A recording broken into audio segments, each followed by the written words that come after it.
Patay ang isang rider ng motorsiklo matapos masalpok ng isang delivery van sa Tupi, South Cotabato. Ayon sa saksi, bigla na lang kumabig pakanan ang delivery van na minamaneho ni Rogelio Hapila habang sakto namang dumaraan ang motorsiklo ng biktimang si John Paul Joven. Doon na nabangga ang biktima at nasawi.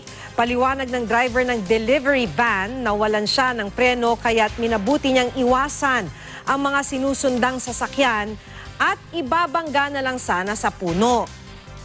Inihahanda na ang kasong isasampa kay Hapila. Sa Davao naman, sugatan ng 15 pasahero kabilang ang 4 na bata.